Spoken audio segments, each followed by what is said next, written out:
বৃষ্টির দিনে খিচুড়ি মানেই অন্যরকম একটা অনুভূতি। তো এই যে সকাল থেকে ঝিরঝির করে বৃষ্টি হচ্ছে, আমার তো খুব ভালো লাগছে। এখানে ঝাল, পেঁয়াজ সব কিছু আমি দিয়ে রাখবো। ওই যে পোলোয়ার পাতাও দিয়ে রাখবো। পোলোয়ার পাতা দিলে একটু সেন্টটা বেশি হয় আর খেতেও অনেক মজা হয়। তো বৃষ্টি হলে পরে আমার মাথায় কাজ করে না, মনে হয় কখন যাব কখন ভিজবো এরকম মনে হয়। সকাল থেকে বৃষ্টি হচ্ছে আর আমার গায়ে আলসামও বেড়ে গিয়েছে।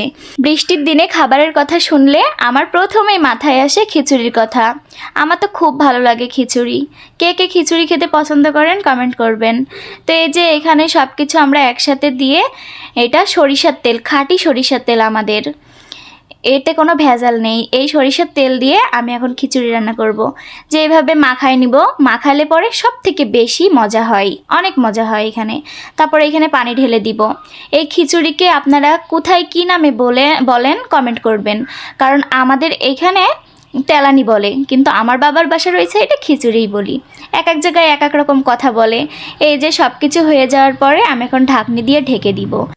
সব কিছু রেডি করে চুলায় তুলে দিয়ে শুধু অপেক্ষার পালা, কখন হবে কখন যে খাবো। এদিকে বৃষ্টি ফুরিয়ে গেলে তো একদমই ভালো লাগবে না।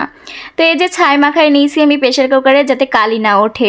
তো এই যে শীষ উঠছে, বলতে বলতে এই যে হয়েই আসলো, দেখুন ফাইনাল লুক। আর খেতে তো অনেক মজা হয়েছে। বৃষ্টি মানে খিচুড়ি। আপনারা কে কে বৃষ্টির সময় খিচুড়ি খান কমেন্ট করবেন। ধন্যবাদ।